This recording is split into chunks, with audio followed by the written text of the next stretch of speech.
As I said that the driving force behind the glory of 1500 years was the society, the community and the civilization. Now let us try to analyze how the society, the community and the civilization had built this giant Indian economy. There were around 43.2 million informal establishments which provides 1 or 2 million employment in the year 1995. Many of them are sole proprietary concerns, and many of the proprietors of these informal establishments were worked as workers and bearers and assistants in the similar type of business, and after a period of time, after gaining some experience, they had decided to establish their own business unit. Now let us take an example that Mr. A has worked in a hotel for 10 to 15 years and he gained some experience, and later on he decided to set up his own business. For a startup, the main constraint at the initial stages was the financial constraint, but the financial help assistance was given by the society to many informal establishments. So let us take an example that how this all had happened. Here in this case, Mr. A wants to set up a new business, hotel business, as he previously worked in a hotel.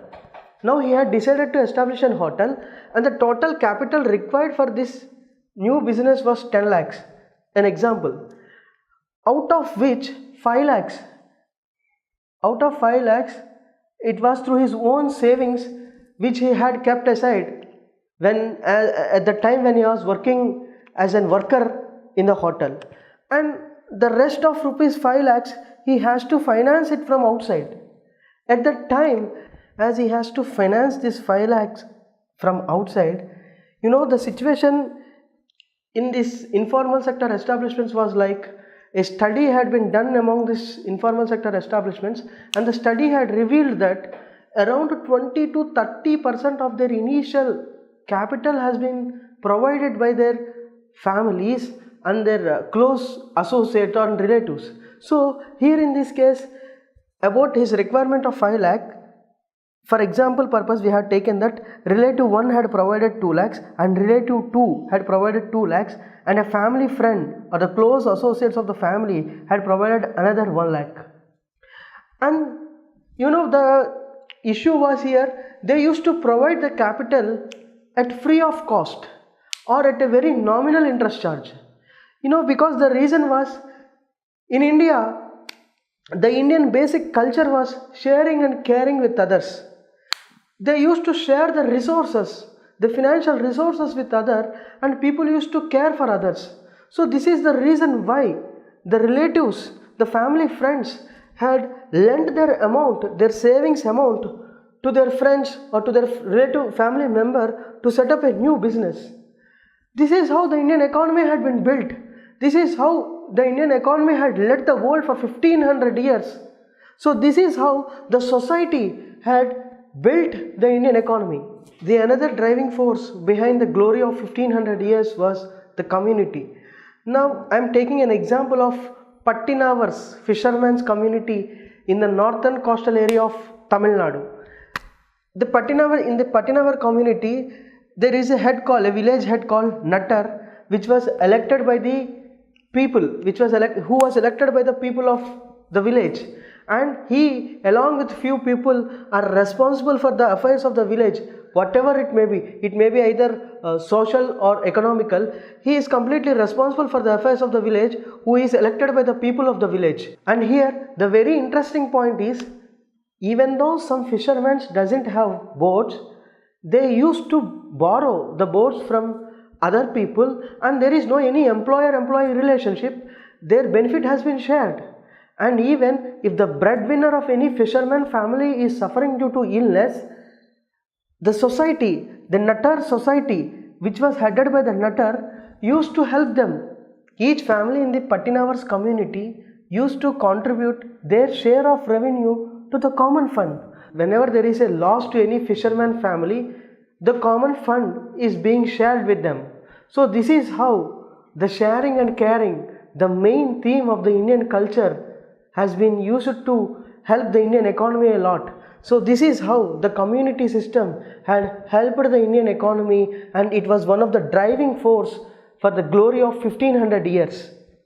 So this is how the society and the community was the leading force, was the driving force behind the glory of Indian economy. And I would like to quote a sloka from Mahabharata.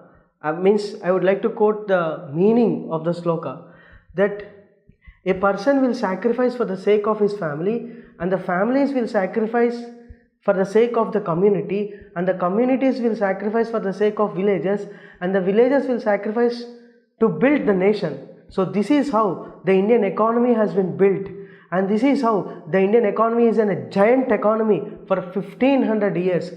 But our Indian academia, political establishments, intellectuals and economists had never made an attempt to understand that how India had led the world economy for 1500 years. Why? Because they are greatly influenced by the West, and our mind about India was made by some people who had never visited India, who had nothing to do with India. Take for instance Mr. Karl Marx. Mr. Karl Marx, in the year 1826, he wrote 2 articles in the New York Herald Tribune in which he said about India. And he said that in India, every village is an economic unit, tariff unit. It just produces and consumes. There is no economic inequality because no one has any power over other. But he said that there is something wrong with this society. They are worshipping monkeys and cows, and such a backward society can never progress, and there is a need to carry out a revolution which is necessary for the advancement of the human race. It is necessary to destroy the social base, that is society, and that work the British is doing. Even though it is a painful destruction, it is pleasurable. This was the words of Karl Marx about India. You know, this man never visited India, he never read any Indian literature, but he simply said about India. He was a powerful influencer, he was a powerful thinker which influenced many Indians. Our academia, our intellectuals, political establishments has been greatly influenced by Karl Marx.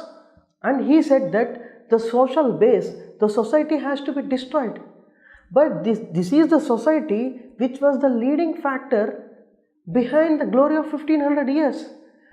We can easily understand the contradiction between our ideology and the ground reality.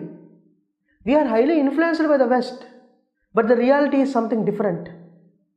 The political establishments, the policy makers had never made an attempt to understand the ground reality.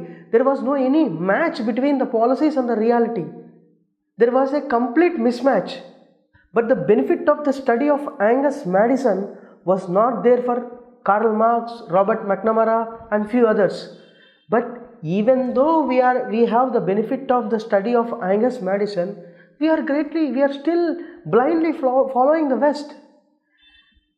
As I earlier quoted, the political economist Francis Fukuyama had said that the rest of the world has decided to follow the West, which is best for the rest. Even after quoting this sentence, Mr. Fukuyama had changed his turn and said that family-based economies behave differently. India is a family-based economy and India behaves differently. You can't apply an economic policy which wasn't developed for India. Even IMF has said that there is no any all-fit economic model. But we are not in a position to understand this. But we are completely interested in globalizing the Indian economy. In globalization, the market is a driving force. The market is a faceless entity which was controlled by giant corporates. In market-based economy, the market keep on creating new wants, new desires in the people, and the people life will be like satisfying the wants. Their lifetime will be messed up with satisfying the wants, and the attitude of sharing and caring, which was the very basic principle of Indian culture and which has been the leading factor behind the glory of 1500 years, will be destroyed in a market-based economy.